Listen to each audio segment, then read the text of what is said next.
كاميران حاجو سلوكي كوميتايا بيبندين درويجي انجمنان اجتماعية كردي لسوريا للاستوديو كردستان 24 مهواني من بقراتي كي كاميران كي كاميران نها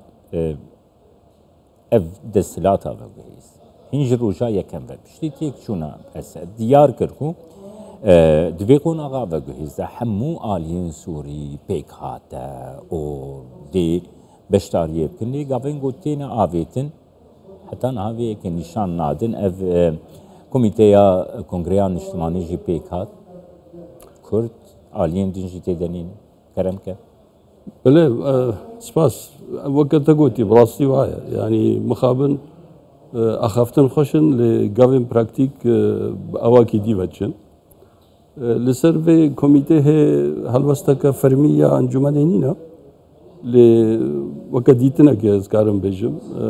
مخابن اف كوميتا يكرنغا يعني جي اواكي هاتيه دانين كس نزاني كي او دانينا يعني جدر في كردات تو عالية كيدن وكي بيك حاته أو جيتي دنين يان؟ لا جنك خريستيان هي بس أو نات أو نادي يعني تم معناك أولو زيادة نادي عالية بيك حاته وكان توي يعني جي تدي طائفة وفلان أو نات دنين بهتر يان هتشنا يان كسي نيزيكي هتشنا يعني أو باغروندا إسلامي وأبي همي جرينتر نزلاله يعني أف كوميتا چاوا هاتیا یعنی او چپ ایوانی هاتیا دانین یا دیجی پروگرامی ویجی نه دیاره وی چیکه چنا که هر تشتن گوتن جبر ویجی بلکی یعنی مروف کاری بیجی زویا یک بیجی که او کنگره گوی چه بی و چه انجام جه درکهون لی براستی دستپیکه دا و هگر بویرنگی بی و خلق کوری دور خستن مروف ایدی هیویا تشتکی زیاده ناکه گو جوی کنگره ها درکون کنگره جی پیشید گوتن کنگره اجتماعی سوری نه کرنا کنگره دیالوگان اجتماعی سوری یعنی او بخوجی وقت گاوه که بشون ده یعنی وقتی تدوی دیالوگ ایدی ممکنه او انجام و بریاره گوجه درکون جی ندوی سویا گویه کی گمان دکر گوت سری ده گو کنگره اجتماعی به تو وقتن جبو انا کساحتیه که کامیران جبو جبوی کنگره اجتماعی یانجی جبو دانستاندنی لگل و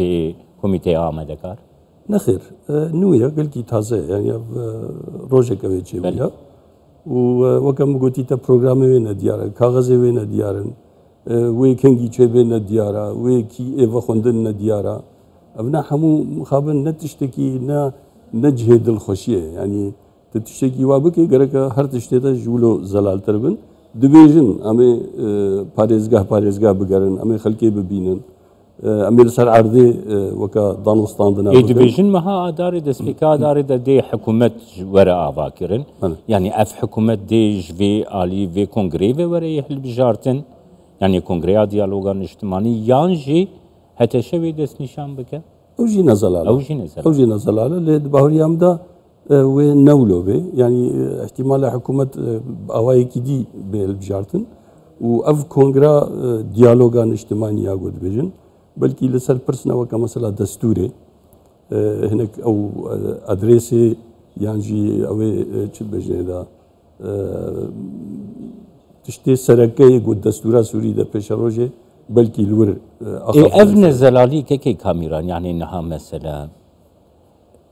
کردن درزينة علوينة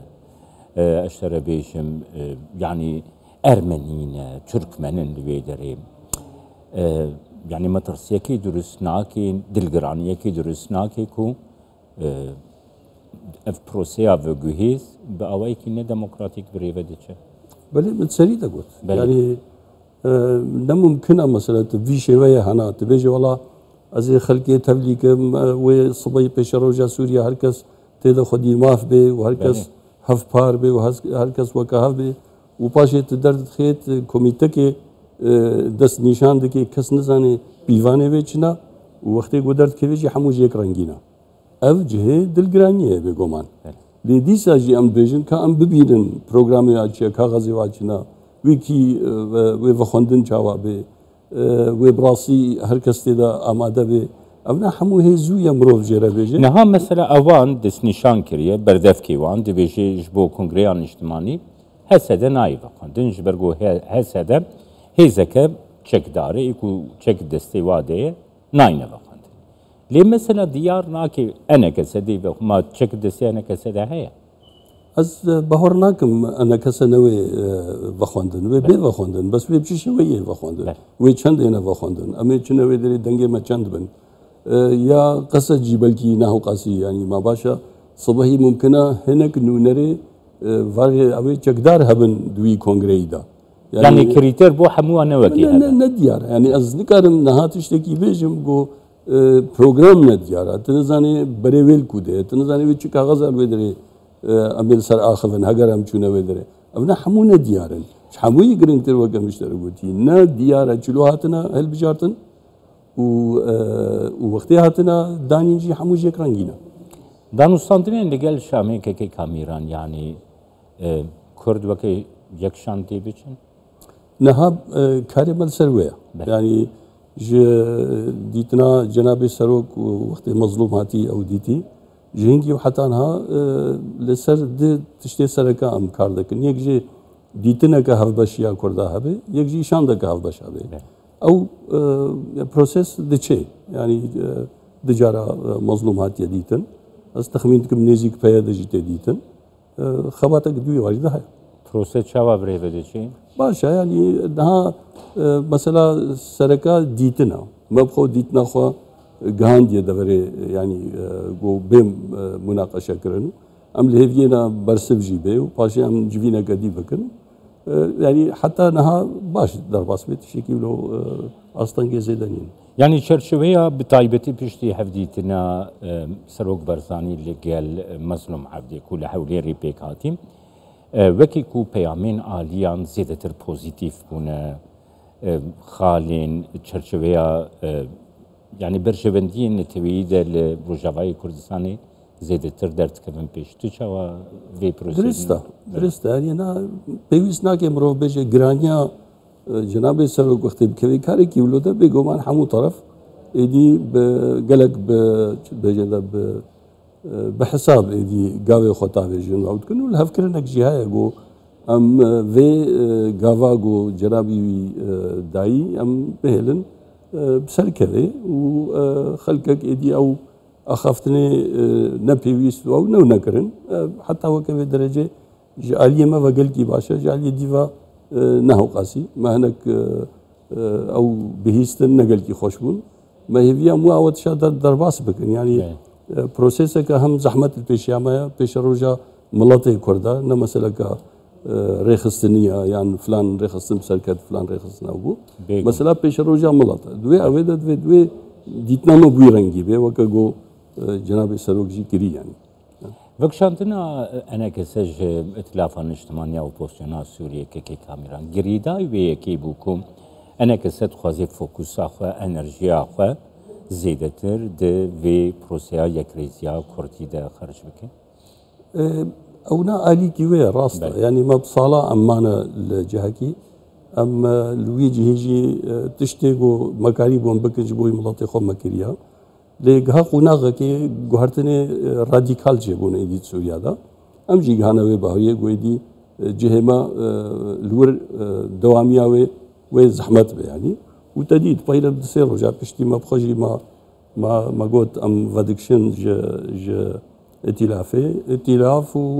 desteya danûstandinê bi xwe jî çûn xwe ew kirin yanî xwe hel kirin wê da. Vêca wextê tu nemêne li wê derê û proseseke Kurdî Kurdî dimeşe bêguman fokus wê li wir be tu li wir giranîkê çêbike tu karî li merkezê jî aynî wê giraniyê fêdê jê bike bi awayekî çi siyasî bê çi hêzê ser erdê bin